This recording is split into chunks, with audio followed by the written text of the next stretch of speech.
Welcome back to This Week in Film. It's the weekly podcast where we get together and talk about the movies we've seen over the past 7 days. I'm Nick Panunto, joined as always by Midwest Matt Lauer. Matt, how is it going? It's going great, Nick. How are you? I'm doing just fine. Perfect. Just fine, in fact. I've seen 3 movies this week. Wow. And how many did you see? I have seen 2 movies this week. All right, so the show won't be an hour and a half long this week. And one of the movies that I saw, I'm going to spend about 8 seconds on. Well, none of my movies have preview corners. Sorry, Big Ticket. One of my movies does. Oh, neato. But I won't have a whole lot to say because you covered most of them last week. But the movies that I saw this week, it does. So this week I saw Solo, a Star Wars story. What? Why? Yeah. No. Yeah, I watched it again. Oh, God. I watched another movie called Tank 432, or its original title, Belly of the Bulldog, which I'll explain during the movie is a much better title than Tank 432. It's a much more interesting sounding title. Yeah. And I also saw Captain Marvel, finally. Cool. I look forward to revisiting that with you. So we'll be spoiling the hell out of Captain Marvel, so if you haven't seen it, I guess don't listen to it. We'll let you know. Yeah. I saw a Netflix documentary called Abducted in Plain Sight. And I saw... It's also about the Fire Festival? No, it's not. Not this one. But I also saw what I think was last year's Academy Award winner for Best Picture, The Shape of Water. So it was 2 years ago? I think that was 2 years ago, yeah. Okay. So I saw 2 years ago's Academy Award winning Best Picture, The Shape of Water. You know what? That's very interesting that you watched that. Or I guess it's more of a coincidence that you watched that, because I've been going through all of our episodes on the website for This Week in Film, thisweekinfilm.com. And I've been updating them with our new look and blah, blah, blah. Anyway, so this week, this is a 2-part hilarious story. I can't wait. So this week, while I was I was going week by week with our episodes, and I came across the episode where we did Annihilation and The Little Mermaid. And it was at the exact same time that my daughters were watching The Little Mermaid. Ha ha ha ha ha ha. And then I think the week after that, or maybe like 2 weeks after that, I got to the episode where I talked about The Shape of Water. And that was the last thing that I did last night when I was working on the website was I was like listening to the episode where we did The Shape of Water, because in that episode we talk about 40 different movies, including like you talk about the ABCs of Death, some other horror movie called Holidays. I talked about Atomic Blonde. Like, we talked about so many movies that week. So it's pretty weird that you would have seen The Shape of Water just after I worked on that. It's a little step into my world. Spooky. Yeah, I totally forgot about that Holidays movie. You did not care for it. Yeah. It wasn't good. And hopefully that throat clearing only got picked up on the microphone that you're listening to. That weird fart sound that I heard. Is that what that sounded like? That's me clearing my throat. Listeners, I'm sorry. I have a bit of laryngitis, so I'll try to make it as little disturbing as possible. But if I forget to move away from the microphone when I clear my throat at some point, sorry for the jump scare. It sounded like you're sitting on a solid wood chair. Maybe you might actually hear my chair sometimes because I am on a rolling desk chair on a hardwood floor. Oh, maybe that's what it was. And it is either way. It is kind of creaky. Quite funny. I'm crying a little bit. So back to movies. Oh yeah, the podcast. The podcast, yeah. This Week in Farts. So I'll start with Solo, a Star Wars story. So my wife and I had just finished watching the movie Tank 432, and our twins hadn't woken up yet. So we were like, I guess we can try and watch something else. So we're just like scrolling through Netflix. Yeah. And Netflix does that obnoxious thing while you're trying to read the description of a movie. It just starts playing. And it just starts playing. And we got tricked into watching Solo. Wait, what? I was like, the implication here is that it started playing Solo and you found it so compelling that you just kept watching. No, well, here's what happened is that I was trying to read the description of it, and the movie started playing, and my wife, Jill, she says, oh, I still haven't seen this. And I'm like, oh man, it's really bad. And so then like it starts playing, and it does like, I don't even remember how it starts, but it starts so bad. And I say to her, it gets worse. Like it does like a title screen of like Solo, a Star Wars story. And then long time ago and far, far away. I can't really remember.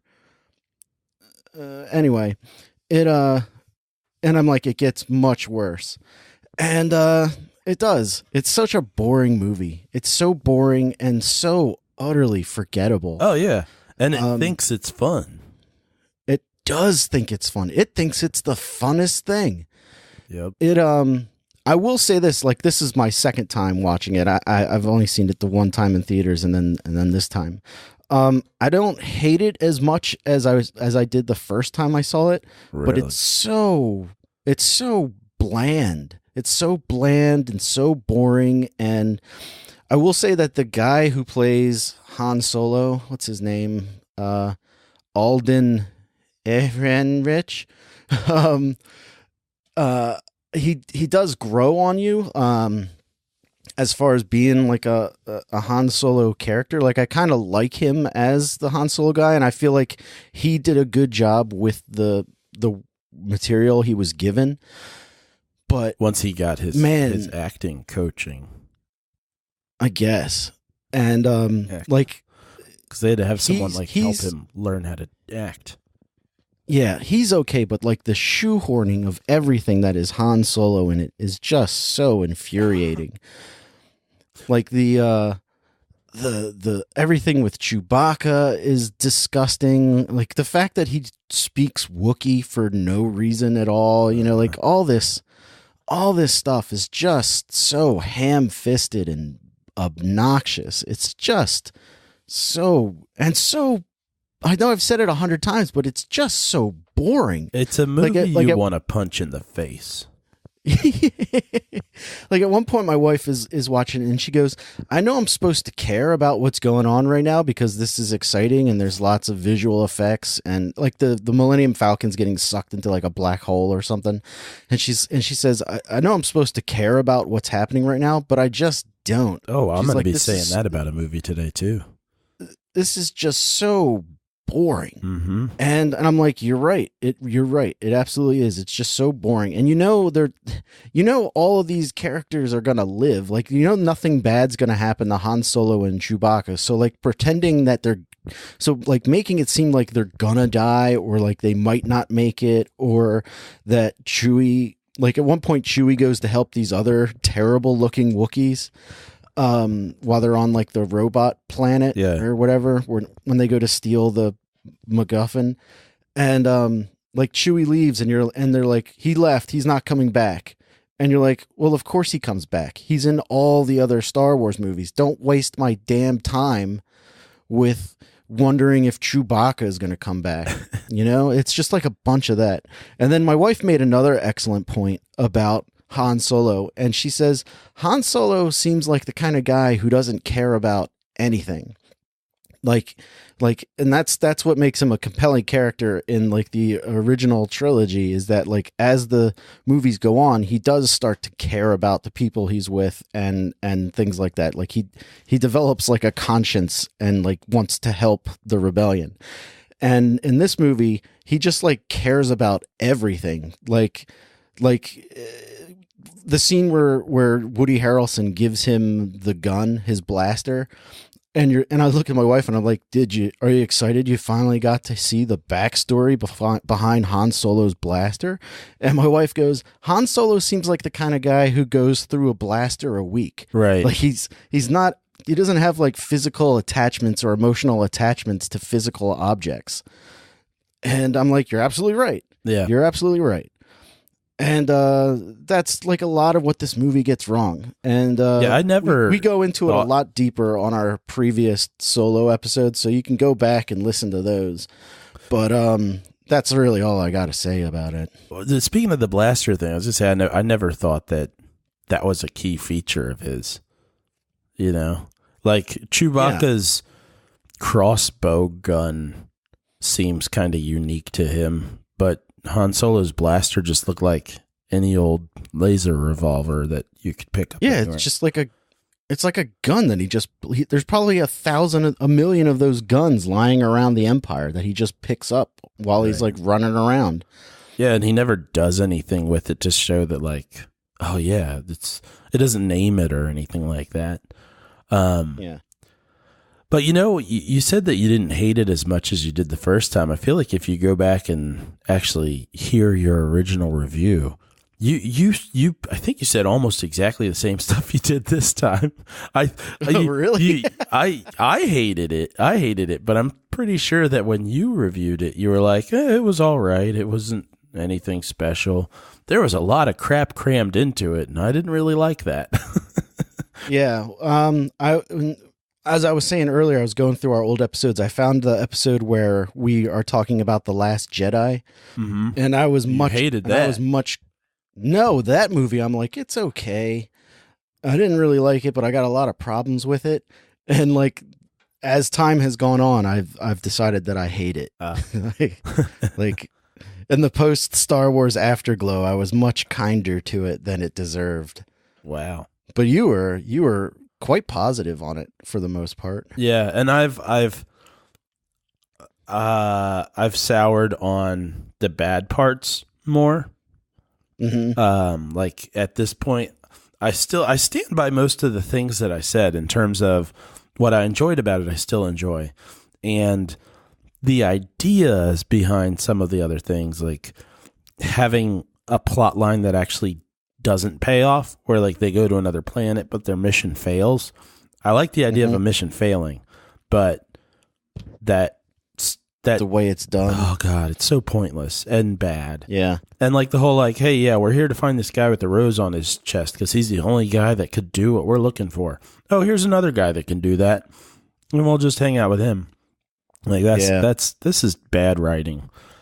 So it's kind of like Solo. Whoever was putting Solo together snuck some pieces into that other movie.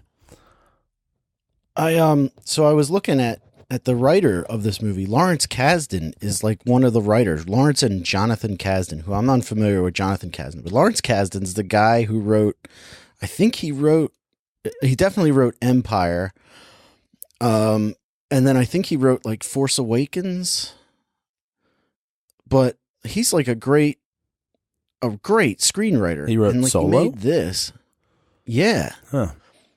But I don't know how much they changed it, Yeah, there were a lot of hands. Solo was originally supposed to be directed by Phil Lord and Chris Miller, right. And then they got pulled for Ron Howard. And I still wish we could see that movie, because I bet that movie is good. Well, and anything Ron Howard touches just gets boring. It's just... Except for Apollo 13. It's probably boring, too. It's not. It's exciting. The only thing I remember from that movie, and it might have been the highlight of it for me, was when they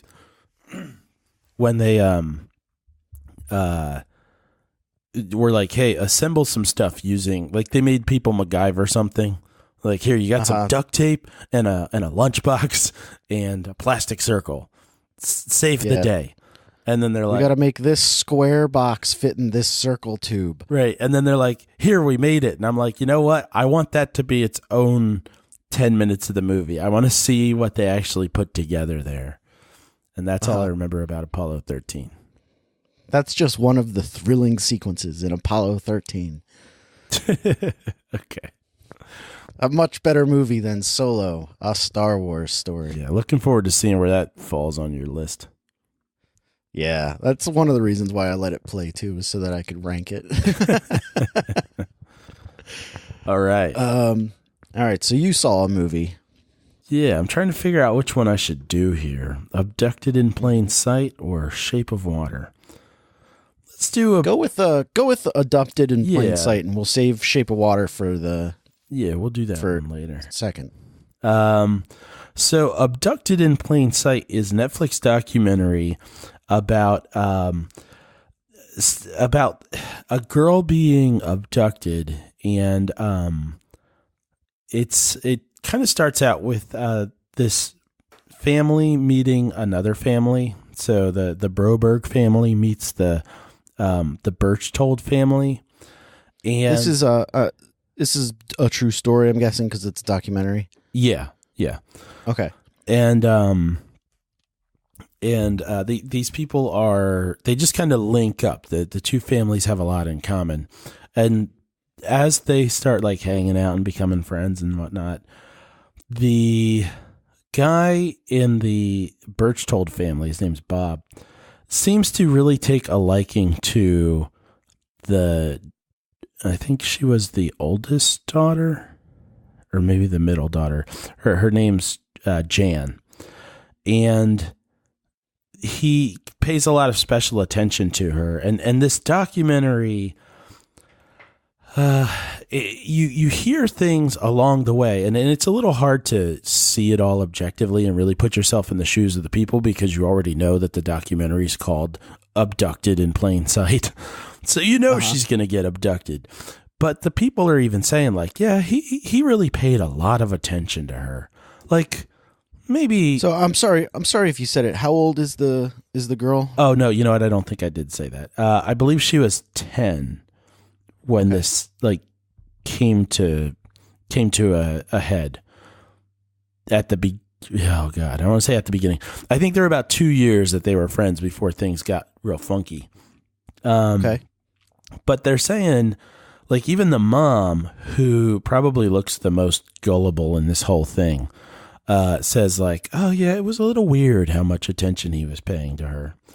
And so, like, eventually he abducts her, and it gets worse and worse from there. Like, and not necessarily, I mean, some terrible things happen to this girl, but like, it doesn't get worse and worse in terms of like more and more violent or anything like that. There's definitely sex stuff that goes on. But it gets worse and worse in terms of you're just watching this family make the stupidest decisions. Like, are you so you're saying you're watching the family, like, how are you seeing them? Like through news reports? Through interviews. So this is all like this family talking. I think there's narration, but a lot of it's just a lot of it's them talking now. So, I mean, there are some things that could be spoilers if you were to go in not knowing anything at all. Obviously, a whole movie spoilers, but you find out in the first minute that the girl's still alive. She's a grown woman now. And so she does a lot of the talking. And it just, you're watching this guy manipulate this family in some of the weirdest ways. And I'll let you watch that to find out what those are. But this family just keeps making the stupidest decisions. And it's, I don't mean to like victim blame. And for about half of the movie, I was managing to go like, okay, this guy's really good at manipulating. Try to keep that in mind. But some of the decisions are just so extremely bad that I couldn't help but be mad. I mean, this family, they all seem to be, at least publicly, they're happy with each other at this point. But watching it, it's like, you're thinking about this 10-year-old going through this, and it goes on for a few years that there's this stuff happening, and the family's doing things like, I don't want to spoil a lot, but I do want to make it pretty clear. Like sending her on a plane to go spend a couple weeks with the guy who had previously kidnapped her. What? Yeah, there you go. So wait, so she got kidnapped and then they rescued her and then they sent her off with him again? Yes. What? Yes. This is just, it's so messed up. And I haven't told you some of the other things this guy did within this family, and I'm not going to. I'm gonna recommend you watch this. And it's not necessarily it's not the best documentary I've ever seen, but it is definitely something to go through the experience of seeing what these people all did, from the guy who's doing the abducting to what was going on with this young girl and how like convinced she was of things. And I'll just go ahead and throw something in there. There's a good portion of her life where she thought she was abducted by aliens. So there's that too. And then like just the mom and the dad both making some of the wildest decisions. And it is pretty clear that the guy, playing these people kind of found the perfect family for this. It's like he went, all right, let me find a family who is dysfunctional in a certain way, is extremely naive, and would make these sorts of decisions.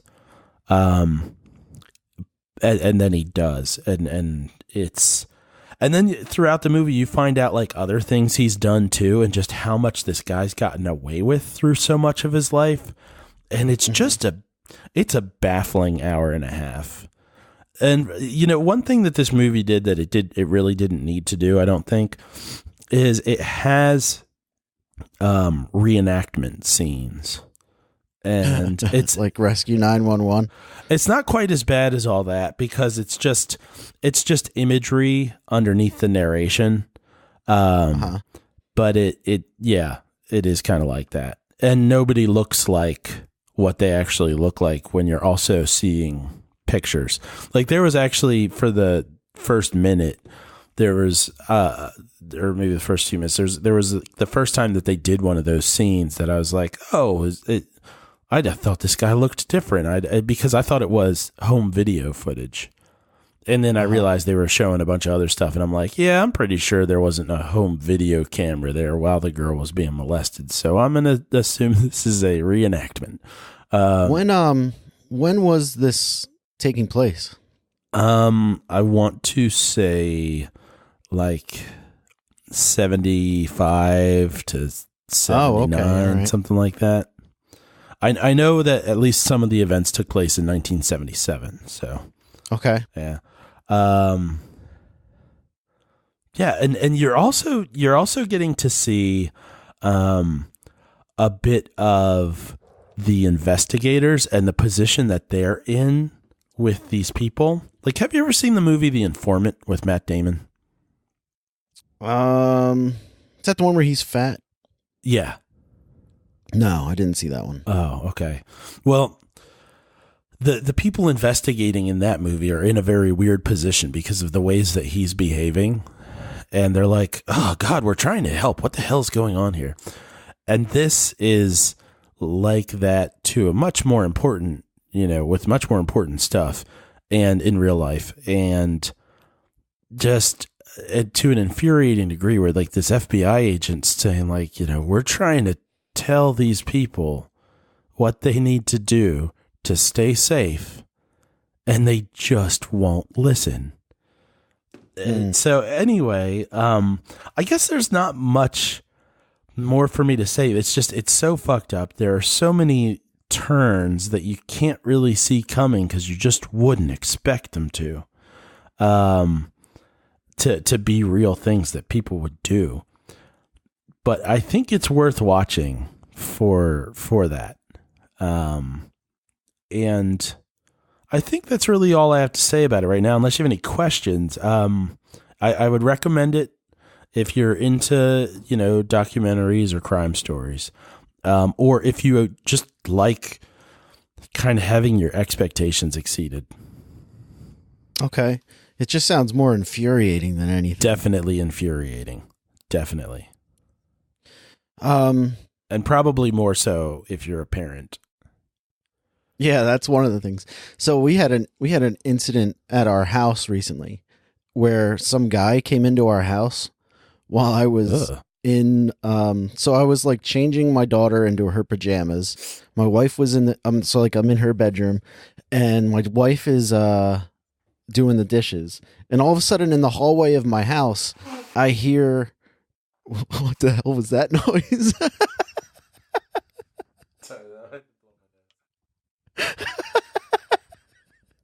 Matt's been attacked by an elephant.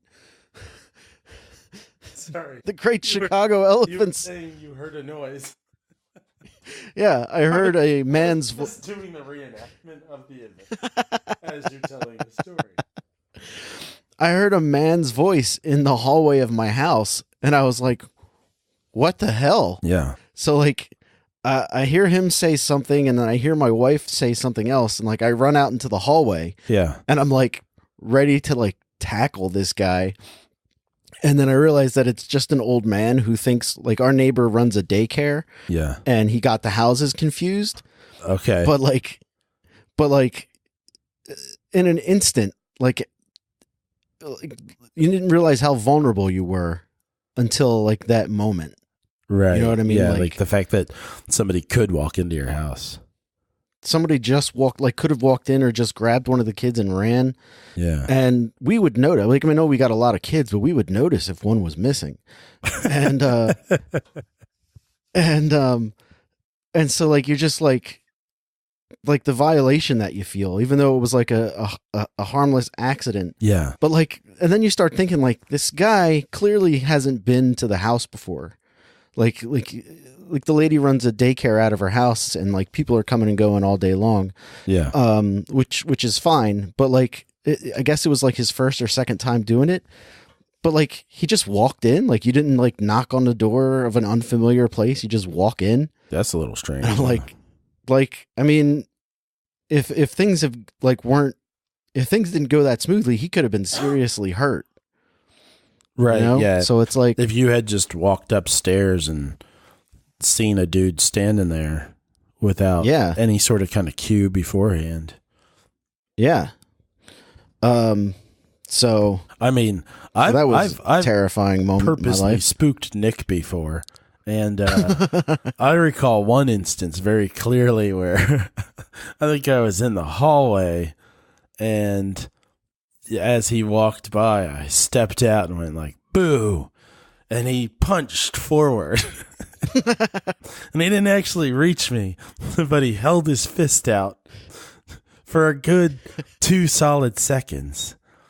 And if I were an elderly man who were a few inches closer, it could have been really dangerous.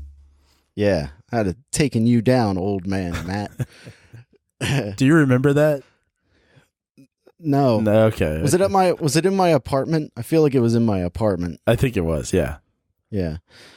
It was probably the same time that I took the picture of you that is posted on the This Week in Film website of you making a silly face. Oh, did you put those cartoon pictures on Instagram? No, I didn't. I should do that. That's a good point. Although your picture is not accurate of me anymore. I've started shaving my head. Oh, okay. So listeners at home, I've got a shaved head now.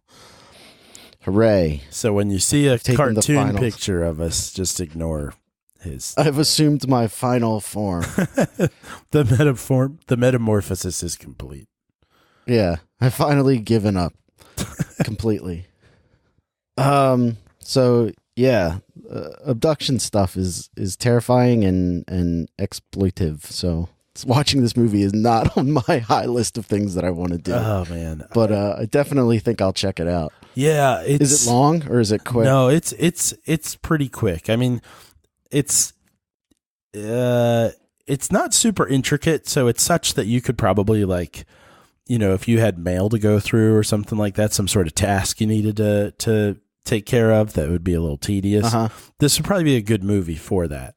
And it's only an hour and a half long, so yeah, I think it's worth checking out. I think you'd enjoy it isn't the right word, but I think you'd be glad you saw it. And I definitely, as I was watching it, I was like, man, I wish Nick was here, because we would co-rage at these people. And you do kind of want someone there with you, because you're like, are you seeing this? Like, what the fuck? Do people get their comeuppances? Or do you not want to say? I think there's a degree of subjectivity there about, like, when it comes to the family, because they all seem sort of like, yeah, this, like they feel bad about things that have happened, but it's a pretty mixed bag. And then as far as the guy who is perpetrating everything, even the answer to that's a little bit of a mixed bag. So yeah, I'd say check it out, and you can tell me what you think. We could debate it. All right. Abduction in Plain Sight. Abducted in Plain Sight. Oh, okay. All right. So then that brings me to my next movie. It's a little film called Tank 432. Yeah. Or its original title, Belly of the Bulldog, which is a more appropriate title because there's no tank in this movie. Okay. So yeah. So this is a little backstory. No, well, there's like a British armored personnel carrier that they spend most of the movie inside. Oh, and I guess those, and at some point they refer to them as like one of the guys says these bulldogs were made to withstand anything. Gotcha. And so like Belly of the Bulldog makes sense, which makes sense because they're inside an armored personnel carrier, not a tank. And so like a little backstory is the other night before my wife and I started watching Solo, we wanted to watch a movie, but I didn't want to have to think about anything. Yeah. I was like, let's just watch something stupid. Just, let's just put something on that's dumb.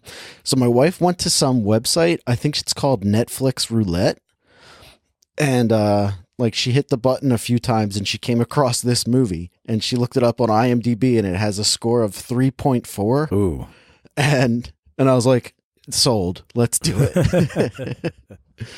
So we put it on, and it's described as an action horror mystery movie, and it is a movie that thinks it is way smarter than it actually is. It's not very good. It's kind of well acted. Like there are moments that are well acted, but then a lot of moments where it is not. So it basically starts out, and I'm gonna spoil this because I don't want you to watch it. And or I don't think you should watch it. But it starts out with like this mercenary guy like holding a gun and he's hiding from something. And then like another soldier comes up behind him and she's like, "Do you see him?" And he's like, "No, I don't see him." So they start running and then they meet up with the rest of their squad. And you don't get any backstory on any of these people. You don't get any information about where they are. And then slowly over the course of the movie, you realize they don't remember anything. Like their first memories are them coming out of a tunnel to like the location that they are in. And you're like, oh, okay, so this is a movie I'm going to have to use my brain too. So like immediately I was annoyed because now I have to think about this mystery movie. This isn't going as planned. Right. And so like you're trying to solve, while you're watching this movie, you're trying to solve this mystery of who are these guys? What are these monsters that are like chasing them? And like, are they actually seeing monsters? Are they all hallucinating? And are they under attack? Is this like post-apocalyptic England, and these are like the last soldiers on Earth? Is there some battle going on that we don't know about? And you don't get any backstory. You don't get any backstory at all. And it kind of makes sense at the end when you realize, oh, they've had like their spoiler alerts. They've had their memories wiped, and it's all part of an elaborate experiment. And it doesn't make any sense. It's not very good. It's pretty bad. There's a lot of swearing in the movie, and like the swearing is used in exchange for acting. Like I'm angry right now, so I'm gonna say the F word a lot, or I'm gonna swear a lot because that shows how upset I am. And it's really bad. Like there's this one character who's like the medic, and she keeps giving people injections. Like she keeps giving them like this sedative and stuff. And then like as the movie goes on, you're like, what the hell is she injecting them with? And why does she have 4 million needles on her? And like as the movie goes on, like there's this one guy who's taking notes, and what he's doing is like documenting everything. And there's like this one character who are like these 2 prisoners that they have, and they don't know why they have prisoners, but they can't let them go. And it's really convoluted. I read one of the reviews on IMDb, and maybe I can pull it up and give the guy credit. Let's see if I can find it, because it's a great quote. Damn it, I can't find it. I'll try and find it. But like the quote is, the movie confuses obscurity with complication or something like that. Like, damn it, instead of having a complex script or a bunch of ideas, it just steals away information and goes, hey, since you don't have that information, this will seem intelligent. Yeah, like like because it seems complicated, it seems smart, kind of a thing. Yeah. I'm never going to be like, you could basically take any story, take out half the details, and then have people having to work their minds and then thinking it's smart. Yeah, exactly. Because they have to do work. Yeah. Just because it seems complicated doesn't mean it's actually smart. Exactly.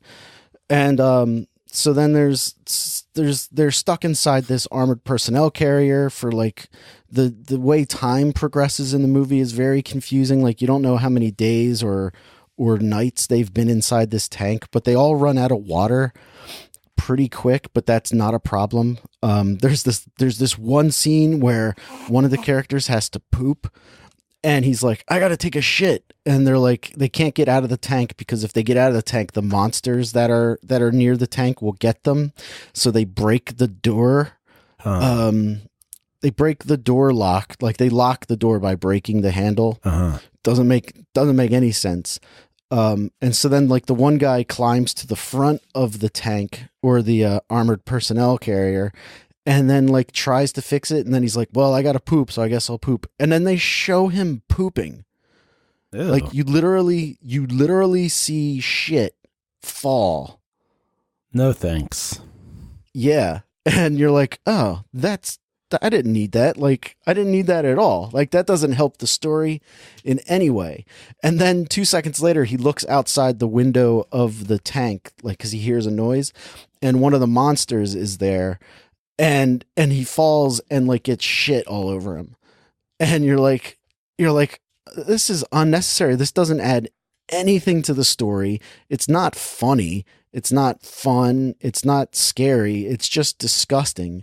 And then he like crawls back to where everyone else is at, and no one seems concerned. Why are you covered in poop? You know, like, yeah. Like it's really, really poorly done. Like there are a couple interesting moments in it. Like the beginning of the movie, like the first 15 minutes, I was totally into it.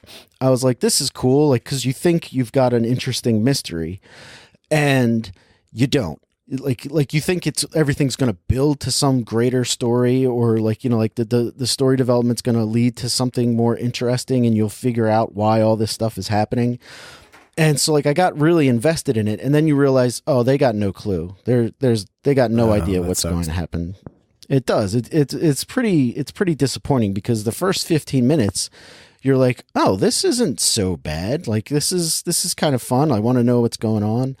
And basically it's just some government experiment where there's like this orange powder that they've ingested, and that makes them crazy. And like, that's the experiment. Although there is one fun sequence when a guy gets run over by the treads of the APC. That was kind of neat. I was like, that's funny. I enjoyed that, because that's the part of a long sequence where this guy is like yelling inside the tank because they left him to die. It's pretty crazy. Like, I mean, there's this one sequence where they're under attack, or they're being approached by the monsters, and the monsters off in the distance just look like men wearing World War I gas masks. But like, they're like every time you see them, they cut back real quick to the character, and they start rubbing their eyes, because I guess they're not sure if they see them or not. And then like they're gone, and then they're back. So then they start shooting their weapons, but they can't hit anything. And then they start running, and they leave this one guy behind who's like wounded. Like when we first meet him, he's wounded right away. And they like have to drag him along. And then finally they leave him behind in this car, and they're like, no one has a problem with leaving him behind because he's sleeping, because he's all shot up with morphine. And then 2 seconds later they run away, and this one character freaks out and runs the other direction, and another character who's like the hard grizzled mercenary is like, we got to go back for him. We can't leave anyone behind. And I'm like, you just left that other guy behind to die. and he was just sleeping. He didn't count. You're gonna try to rescue the guy who runs away. So I mean, the movie's all over the place tonally. Like there's this one character who just keeps throwing up, but like you never really understand why. Like he throws up more than Donovan McNabb, and you're like, oh man, that's a fun sports joke. Donovan McNabb throw up a lot. And a lot of the big moments, McNabb was known to throw up, but I don't blame him. He's a Philly sports hero. I love McNabb, and he so like this character throws up a couple times, but you never learn why. And then he like starts chugging water, and they're like, you can't have any more water. We don't have a lot of it. And he's like, okay, no more water then, I guess. And then they're just in this tank for forever until everyone but the driver dies. And it's bad. It's really bad. Check it out. No, thanks. If you've got like an hour and 25 minutes to kill, watch and something you want better. to see what I'm talking about, like put it on, but like feel free to fast forward, because it's not very good. Well, of the movies that you've discussed lately with like war stuff in it, I think I'd rather watch Overlord. Yeah, Overlord was cool. So then that brings us to your second movie, The Shape of Water. Yeah. So now I know Nick did review this a while back, but I'll give a little bit of a synopsis here. Sure. It's been a long time. Yeah. So there's a woman who happens to be mute, who works at a facility, that is there for reasons. And yep. Michael Shannon, who's a general? No, he's not. Agent? He's just like a super scientist or something. He does know. He's like a government representative. He's obviously in charge. Yeah, he's in charge of this facility. Yeah. And he's yelling at scientists, one in particular, and reporting to what must be a general. So for some reason, he has brought into this facility a fish man. Basically the creature from the Black Lagoon. Yeah. And they're like, let's get what we can from this creature so that we can have troops that can breathe underwater or something like that. Yeah. And so this lady who is mute befriends the fish monster, has sex with it, and then the guy tries to kill them, and then it ends. Yeah. There's the plot. So here's what I thought about this movie. As is often the case for me with Del Toro, it's really easy to watch with your eyeballs. But this movie's a piece of shit. I don't know why people are making such a big deal out of it. Because I don't either. This movie was what people watch so that they can tell themselves they're smart because they like something that's artistic. And I fucking hate this crap. Because you know what? This movie actually felt like, and I keep wanting to say Benicio del Toro. It's not right. Guillermo del Toro. This movie is what I would expect to happen if you took an M. Night Shyamalan script and put Guillermo del Toro in the seat of the direction of design and photography. Because the script is shit dialogue, and it's very Shyamalan type shit dialogue. There is something about it where like it's all supposed to be fantastical, and this is one of those things. I was watching this with Karina, and I was like, this is the sort of thing where someone might say, yeah, well, it's like that on purpose, and that doesn't matter. I'm like, maybe it is on purpose. It is supposed to be fantastical, and so there is a sort of atmosphere that's kind of interesting. It does have sort of a bit of a fairy tale feel to it, but it's still really bad. It's bad. It's every decision that the people make in this movie is stupid.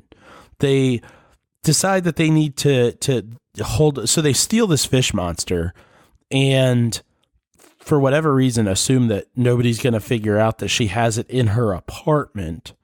And they're like, well, we got to get it to the ocean. Let's just wait until it rains enough to take it to the canal that goes right out to the ocean. You can see the ocean when they're standing at the canal. I'm like, just go to the ocean. You don't need to drop them in a canal. Drive to a spot where there aren't a bunch of people anyway, that's not public, and take this fish monster out and let it free. So there's that. They let it eat a cat. And then even once it eats a cat, they set it next to other cats, and they're like, hey, try not to eat those cats. But I'm like, what the hell? They fill an apartment with water. And I know this is supposed to be fantastical stuff, but they have stolen this thing that's supposed to be wanted by the military and whatnot. And they're doing stuff that it just takes you out of the movie because it's not fantastical. It's like that's calling a lot of attention to the fact that you have this fish monster with you. The water, because for some reason they live above a theater, and the water is pouring down into the theater. Now, there are some things about it that are fantastical in the sense of like, okay, suspension of disbelief. The whole room fills with water in a matter of minutes. That's fine. I'll go ahead and let that happen. But there's water pouring out into the theater.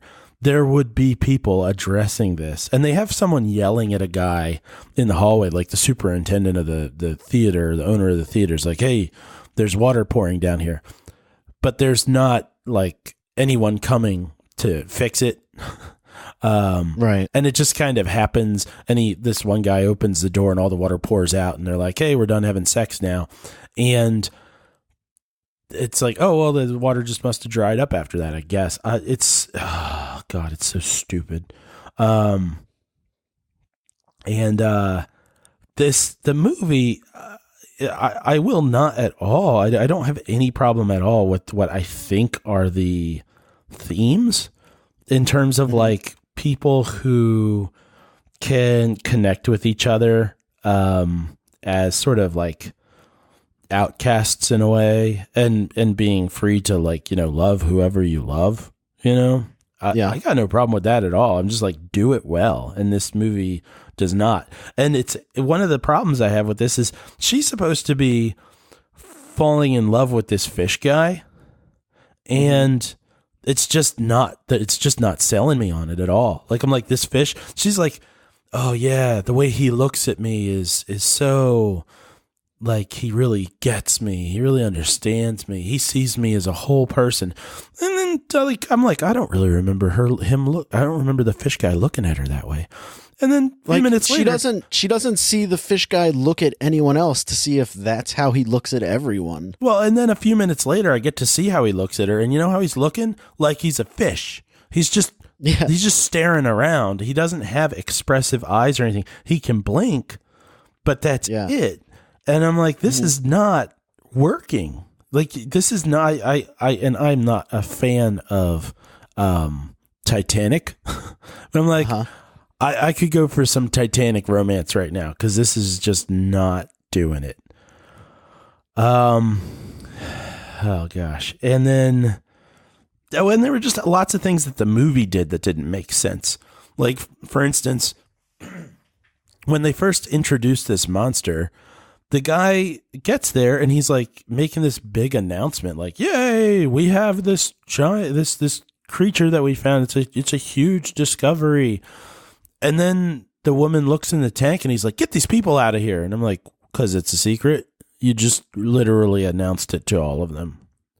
And then like the guy, when Michael Shannon gets his hand bitten in half by the monster, he walks out into the hallway where there's nobody instead of like staying in the room with the other people who might be able to help him. And then someone walks out into the hallway after him and they're like, "Oh my God, this guy got injured." And I'm like, you just walked out of the room he was just in where his hand got bitten off. So, let's see. It just seemed like an exercise for Michael Shannon to yell at people for 2 hours. And the bad guys in this movie are just, they're so mustache twirling. Like, there's even a guy who's just a dude who works at a pie shop. And he's like giving them pie. And then he's like having this friendly conversation with the main woman's friend who is gay. And then the gay guy like puts his hand on his hand and like, it's like, "Hey, let's hang out." And the guy gets super anti-gay. And then two black people walk in and he starts yelling at them about how they need to get out. And I'm like, okay, so we're just going to have everyone be a caricature of hatred all the time, everybody's, they're so, I don't know. It's not even like stock characters. It's worse. And then like the guy in the restaurant, who, who's the guy that is the gay guy? Is it Richard Jenkins? Is that his name? The actor? I can't remember. Yeah. Oh, I don't know. Yeah. Richard Jenkins. So like he's got this huge crush on the restaurant worker guy, and he finally gets up the nerve because he thinks that the restaurant guy's into him too. And so like he gets up the nerve to like make a move, and the guy, it's supposed to be the 50s and he's not gay, and he reacts kind of like, almost, I don't want to say it's acceptable, but like the way he reacts is like, "Whoa, I'm not gay. You need to get out of here, you freak," kind of a thing. And for the time period to like react to something like that, I'm like, okay, so he's not gay and he hates gay people. So he's a villain in the eyes of the movie. But then, like you said, immediately right after that, two black people come in who just want to eat. And he's like, "We don't serve black people here, so you need to get out of here." So like the guy goes from being like a kind of a likable character to completely reprehensible in about 3 lines. And then he's just gone from the movie. Yeah. Oh yeah, that's another thing. Like, he was just there to do that. Yeah, like it was just there so that the Richard Jenkins character could have anything to do besides have his cat get eaten. Well, like he does some other things, but like even some of the stuff that like there's something with him, like a plot point that is an issue that I have with this movie too, is like conflicts get resolved too quickly, or people change their minds real quickly. So this guy, I guess his name's Richard Jenkins. The woman asks him to help her like steal the fish man from his this facility, and he's like, no, I'm not going to help you. And then 2 minutes later, after getting his artwork rejected, he comes back and he's like, you're all I've got to help you, let's do this. I forgot that he was an artist. Like, doesn't he get promised like some fancy book deal and then they take it away from him? Yeah, he was something, he was going to get something, and then they didn't buy his picture of Jell-O. And then right. Yeah, and then there's this Russian guy, or this guy who's working with the Russians. So let's just call him Dennis Nedry. Oh, I forgot about the whole Russian thing. Yeah, we've got Dennis Nedry here working with Russian Dachshund to try to take the sample. Dodson. Yeah. We got Dodson. Yeah, and he just, he sees her with the fish guy twice and is like, all right, cool, I'm helping them. And so that, just, it sort of resolves in a weird, convenient way. And then there are other moments where when she's finally, I guess finally, there's not actually any romantic tension having built up, but they told me there was. When she can finally have sex with the fish guy, she's like, no, I can't have sex with you. Oh, God. Because he like touches her shirt, like he's going to unbutton her shirt. And she's like, no. And then literally 5 seconds later, she's like, okay, I'm going to go do the sex thing.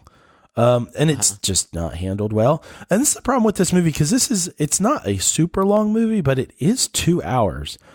And in 2 hours, nothing has actually happened like that has engaged me at all. This is what I was saying, like, I'm not getting into the romance. I can't care about these characters because in spite of the fact that they've been on the screen 2 hours, they haven't seemed fleshed out at all. They don't seem like real people. They seem like Shyamalan characters who have quirks. There's one who gets angry. There's one who can't talk. There's one who's gay. There's one who's a fish. And like, that's just, that's how this whole thing is handled. And so, it's just, there's nothing to it. And when it comes to, hang on, when it comes to the main point of this thing too, this whole taboo part of like, she has sex with the fish, I honestly felt like that was the most comfortable part of this movie. Like, it was the only part I actually enjoyed. I was like, okay, there's actually something human happening here, which is ironic because it's with a fish guy, but like, it's the most, I don't even want to say touching, because it's not touching. It's just, it's the only part of the movie that didn't annoy me, was when they're actually like hooking up with each other. I'm like, cool, enjoy yourselves. The rest of this is stupid, and it really thinks it's not, and how that pisses me off. So it's fucking pretentious crap, and all it does is make me want to play BioShock, because like the whole setting looks like BioShock.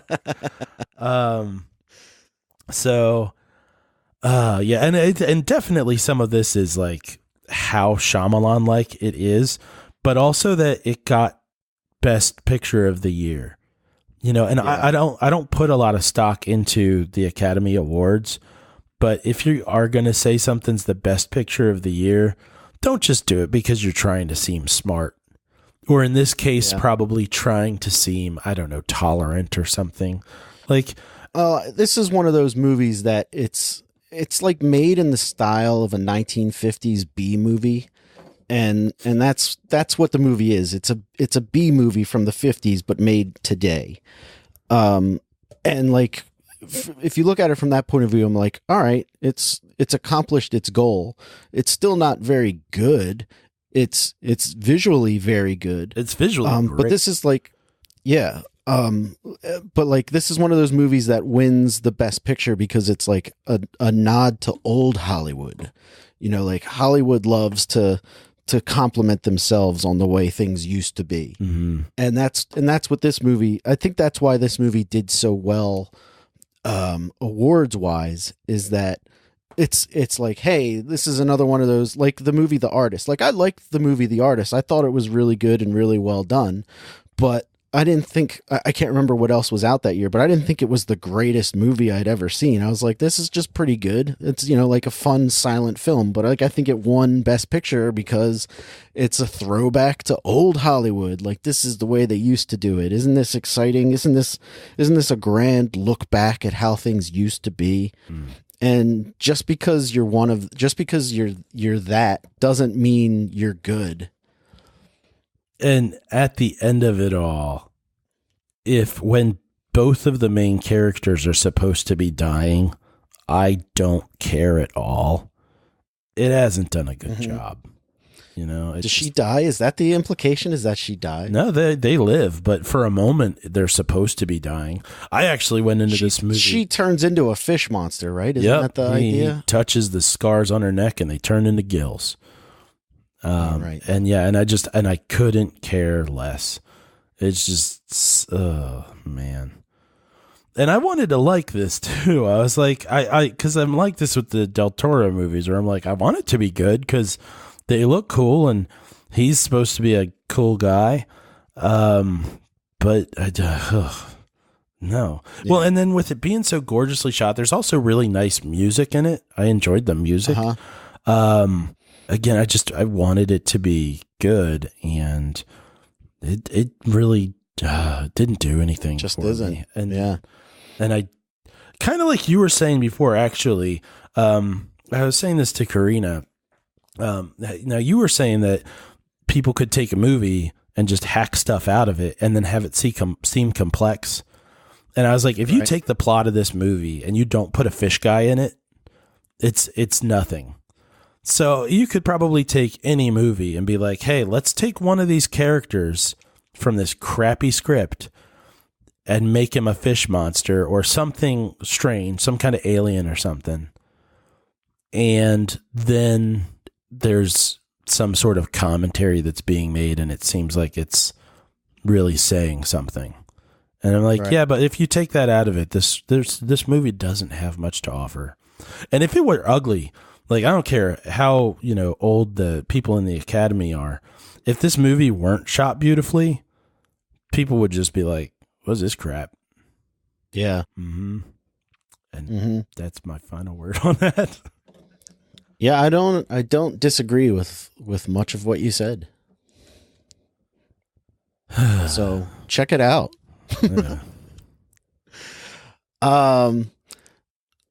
So you watched that brings Captain us to Marvel. The last movie. But before we get to Captain Marvel, I've got a quick preview corner brought to you by the Big Ticket. So I'm just going to fly through these because you covered most of them. But I saw the trailer for Shazam. I feel like I'm the only person in the world who is excited for this movie. I think it looks great. I think it looks fantastic. I can't wait for it. Shazam looks like it's going to be like a tongue-in-cheek. Aquaman I just hoped was good. This movie I think is going to be good. It just looks silly, which is what DC needs to do, is make just like a fun, silly movie. So that's that. Batman Hobbs and Shaw. Hobbs and Shaw, where Fast and the Furious, they finally turned them into real life superheroes. Yeah. I'd like to see that. I finally saw a trailer for Ugly Dolls, and that looks terrible. Oh yeah, that looks like it's got nothing to offer. I think one of the reasons is that the Ugly Dolls aren't ugly. They just look like handmade felt characters. Oh yeah, they're not ugly. They're just kind of not very fine. Detailed. Yeah, I'm like, what's wrong with these dolls? These dolls are fine. Late Night, which is I'm not sure if you've mentioned that movie. Have you? With Emma Thompson and so Late Night looks like it stars Emma Thompson as like the host of the Tonight Show or something, and Mindy Kaling comes on as a new writer on the show to bring life into the show, and so and that's basically the plot, is that Emma Thompson is like this old lady who runs the Tonight Show, but she doesn't, her ratings are dropping, so they've got to bring her ratings up. And then that's the movie. It looks kind of interesting. I'll probably watch it when it's on video. I like Emma Thompson. I do too. And I don't have anything against Mindy Kaling. I don't know who that is. She was Kelly on The Office. Nah. All right. Then I saw a trailer for Rocket Man, which is a trailer I hadn't seen before, and that looks interesting. Did you? The guy from Kingsman is playing Elton John. He looks spot on in the role. That's what I was going to ask you, if you realized it was him, because I just found that out the other day. That guy and the guy who played Kick-Ass, Aaron Taylor Johnson or whatever his name is. Yeah. These two guys, they really disappear into their roles. Like they don't look like the same guy movie to movie, which is like, I like both of those guys as far as acting.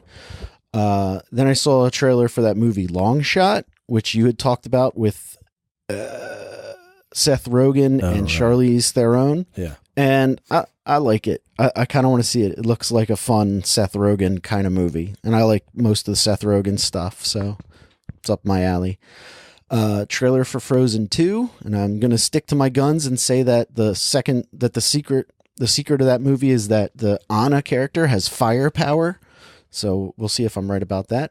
Then I saw a trailer for Dumbo that I hadn't seen before. Did it have the 9,000 drums?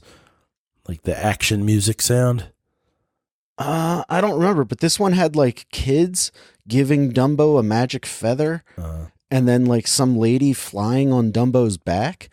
And I'm like, oh, wow, they're really going away from the plot of the original Disney movie. Well, wasn't that part of the plot though, that he had a magic feather that could help him fly? That's like the end of the movie is when he flies. Like the end of the movie is when he flies. But no. And in this movie, it seems like that's what he does the whole time. Yeah, I've never seen Dumbo, so I can't really argue with you.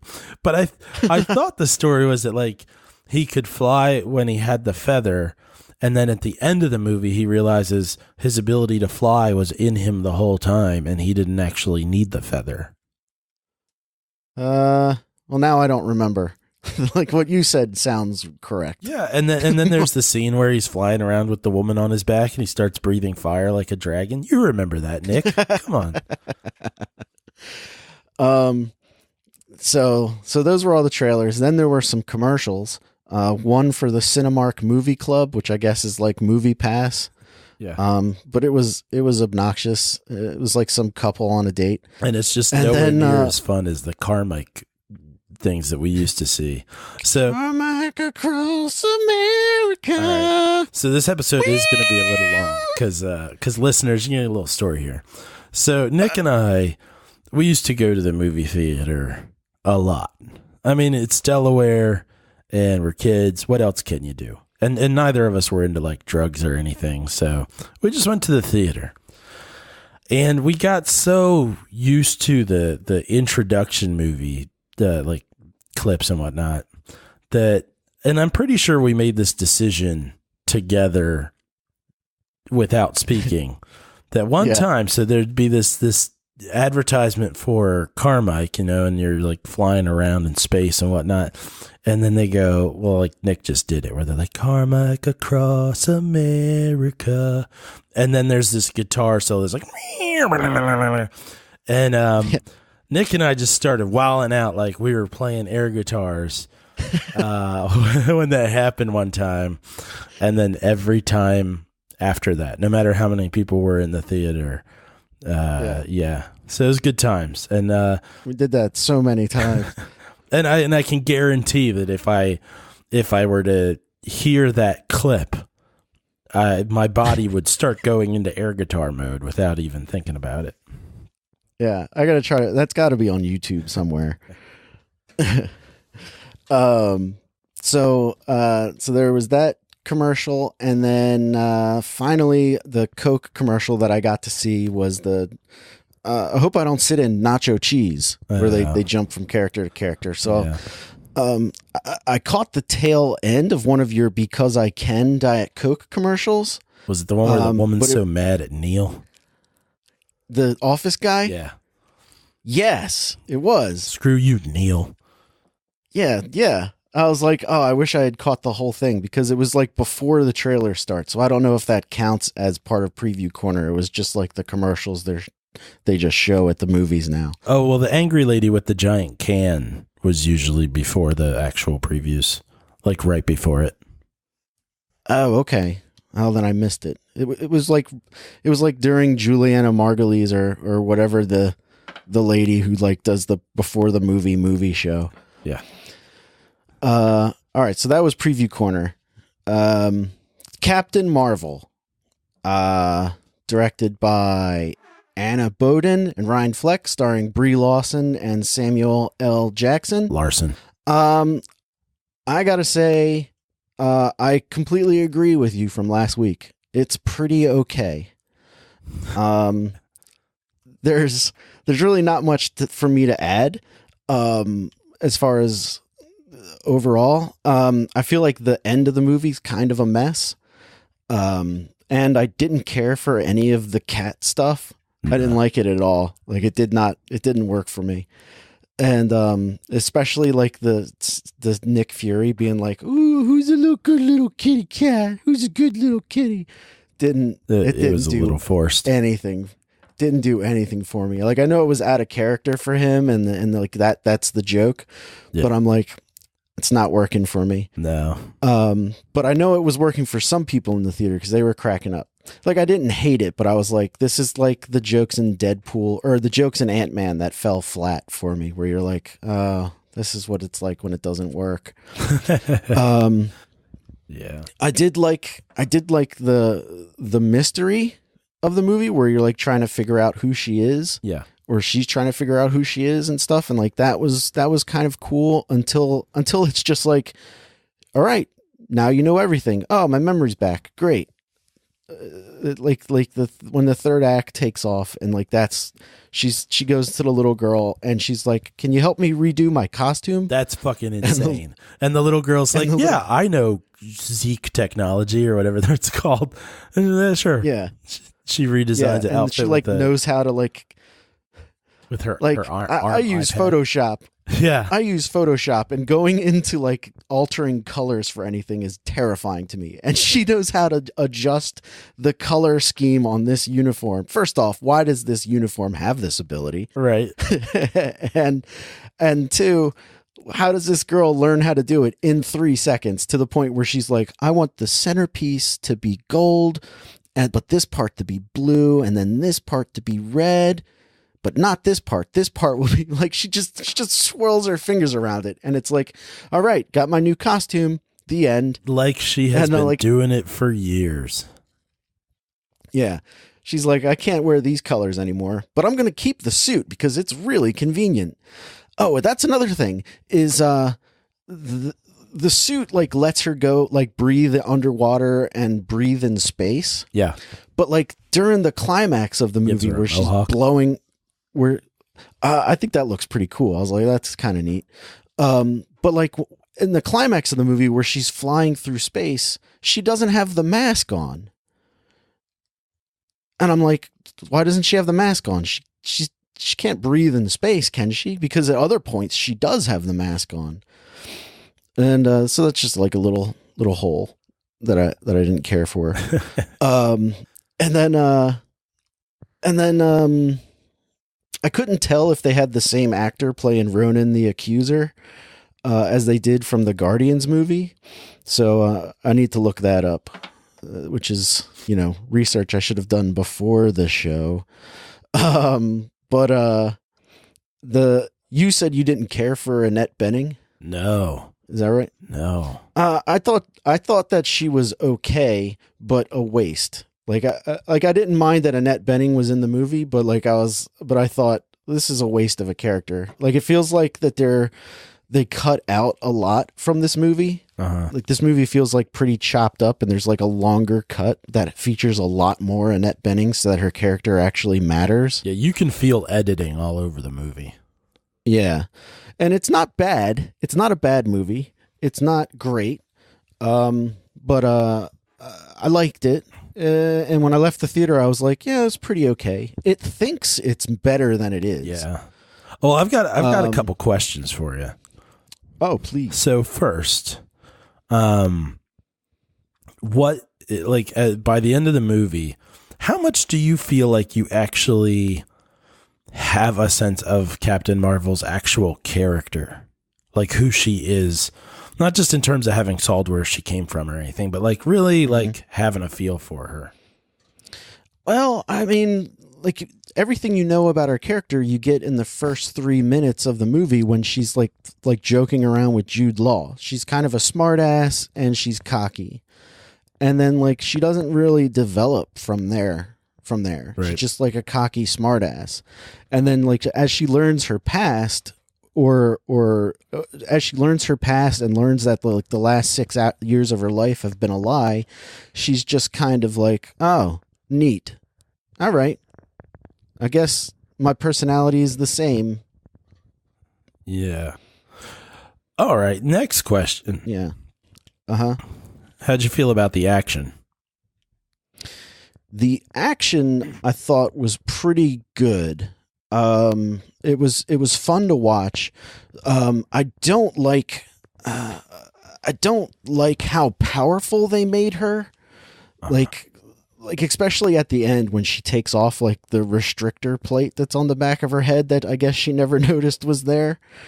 Like when she takes that off and she's like, oh, I've been fighting with one hand behind my back. I'm like, bullshit. The way you start fighting, it's like you had your legs and arms behind your back. Like you start destroying everything. And I know like they make her super powerful so that in the next Avengers movie that it's not like a surprise that she's able to fight Thanos. Yeah. Or whatever. But like she gets over powerful way too quick. Like there's no real buildup. Like she goes from being able to shoot fireballs to being able to explode a giant spaceship without breaking a sweat. Mm-hmm. So I didn't like how quickly and how powerful they made her. Like you can make her that powerful, but like let's build up to it. It's kind of like in Man of Steel where like it takes him like 3/4 of the movie to learn how to fly. Yeah. And then all of a sudden he's the best at flying. Yeah. Well, I mean, and then like Zod learned how to do it all in like 30 seconds. Yeah, exactly. Like they do there's a little bit of that. And, but like, as far as like the action sequences went, I thought they were pretty good. Like I liked that train sequence. There were a couple sequences earlier in the movie that felt, at least for me, felt like they were better than anything that came in the second half. Like what? Well, like when she's on the ship and she's got those things locked to her hands and she's just like, fine, I guess I'll beat guys up with these things stuck to me. Oh yeah. And like that was cool. One guy growls at her and she growls back at him. That was kind of funny. Yeah. Yeah. I like that. Yeah. Yeah. I thought Brie Larson was great. I find her as an actress though to be fairly forgettable. Like I think she's a beautiful girl and she's a talented actress, but like did you see the new Avengers trailer that came out yesterday? No. She's in it and like the end of the trailer, she shows up and Thor and her have an exchange. And I was like, who's this lady? Oh. And I'm like, oh, right. It's that girl whose face I can't remember. Well, I was just going to ask if Thor, because I couldn't remember whether or not Thor lived through the Thanos snap. So yeah, between the two of them, the other characters just shouldn't really matter. Right. Well, you got Black Widow, who they show her in the new trailer, and she's just got like a 9mm pistol. Yeah, watch out for that. Like that's her superpower. She's gonna go take on Thanos again. But the new Avengers movie looks pretty good. I'm excited about that. But as far as like did you have any other questions? Yeah, you know what? I did have one more. Oh shoot. Something about stuff earlier on in the movie, but I guess I don't quite remember what it was right now. So go ahead. One thing that I liked is that they never really say Jude Law's name until later in the movie. Uh-huh. And so like, as you're aware, I've been reading Marvel comics from like 1961 onward. And I just recently reached January of 1976. And Captain Marvel has been around for a while, and Captain Marvel was originally a guy named Marvel. He's basically the Annette Bening character. Yeah. And when the show or when the comic first starts, he like works for like a Kree, like mission to Earth. And the main antagonist is a guy named Jan Rog, which is the Jude Law character. And I was like, oh, good. They didn't tell me his name for most of the movie, which didn't spoil that he was the bad guy or that he was responsible for everything that happened to her. Yeah. So I was like, well, that was a cool way to hide a reveal. Yeah, just by I not think saying they were wanting name. to have you think that he might be Marvel. Yeah. I kind of liked I didn't think that this movie really had all that much to say about like women empowerment other than that women are in it. But I did like when it finally came for the two of them to square off, and he's like, yeah, now you can go ahead and fight me fist to fist. And she's like, I'm just going to blast the fuck out of you. I don't care. And I was like, yeah, that's perfect. That was a good moment. That was great. Yeah. But as far as the women thing, I spent most of the movie not concerned that the protagonist of the story was a woman. Like I don't care. Uh-huh.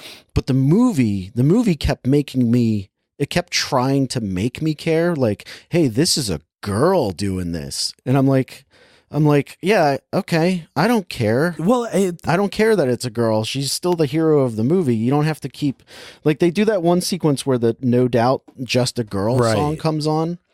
And I'm like, this is really heavy handed. Like, like when Iron Man starts fighting somebody, they don't start playing Limp Bizkit in the back. I couldn't think of a song where a guy's talking. Are there any songs about guys talking about how great it is to be a guy? I can't think of one. I mean, there is the Black Sabbath song Iron Man. Yeah, that would have been. They play that in the credits of one of the movie, but like in a guy movie, they don't play, like they don't take the time out to say, "Hey, this is a guy doing this." Like in this movie, there's like 2 or 3 moments where the soundtrack. I think part of that too is that they don't have to, because every movie is about guys doing stuff like James Bond. Yeah, I guess, seducing or practically raping women and stuff like that. It's sort of built in. You kind of don't need to say it. I guess, but I think like what the movie wants me to do is to treat women as equals, which is what I was already doing. I was like, all right, this girl's going to be an Avenger. She's on equal footing with Samuel L. Jackson. Like she's giving him as well as he's dishing out, and like at no point did I consider her to be a second class citizen because she was a girl or anything like that. Well, which I think says a lot about me and my progressive viewpoints, but I do think that there's something to be said for women being strong and being effective characters in movies, and not necessarily needing to point it out in any artificial ways, and having that be its own kind of progressive commentary.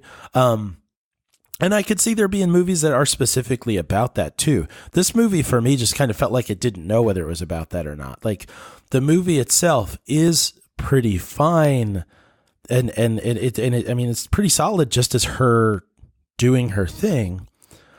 And then those moments where they are like the guy being like, "This is why they call it a cockpit," and then the especially the No Doubt moment. I was like, I feel like the movie's not necessarily trying to ham this, but the producers are. Like it's almost like someone just grabbed the wheel for a moment and was like, "Yeah, let's throw in this woman thing." That's like let's say that there's like a asshole guy. And I don't know. It seemed a little. That thread of the movie seemed pretty erratic to me, but I did really like it. And I thought it was actually a genuine, meaningful moment and the rest of the movie just didn't live up to it when it was touching on gender themes. But when she blasts Jude Law while he's in the middle of trying to like mansplain to her what the moment is, like I thought that was really good. It was definitely the highlight of any of the gender politics stuff. Yeah. I also like that there was no love interest. Like there's no romantic subplot. Like the closest you got to any kind of romantic subplot is her relationship with her friend, the other pilot. And honestly, I think the only reason that they have that character have a daughter is to make it seem like she's not gay. I think like I feel like that was the subliminal thing to it, is that these two women are really close, but they're not gay. They're not gay. See, this lady has a daughter, so she must have a man somewhere, but they're not gay. It's cool, middle America. They're not gay. And I thought that was a little obnoxious. See, I before something was said one way or another to establish otherwise, I thought they might have been co-parenting.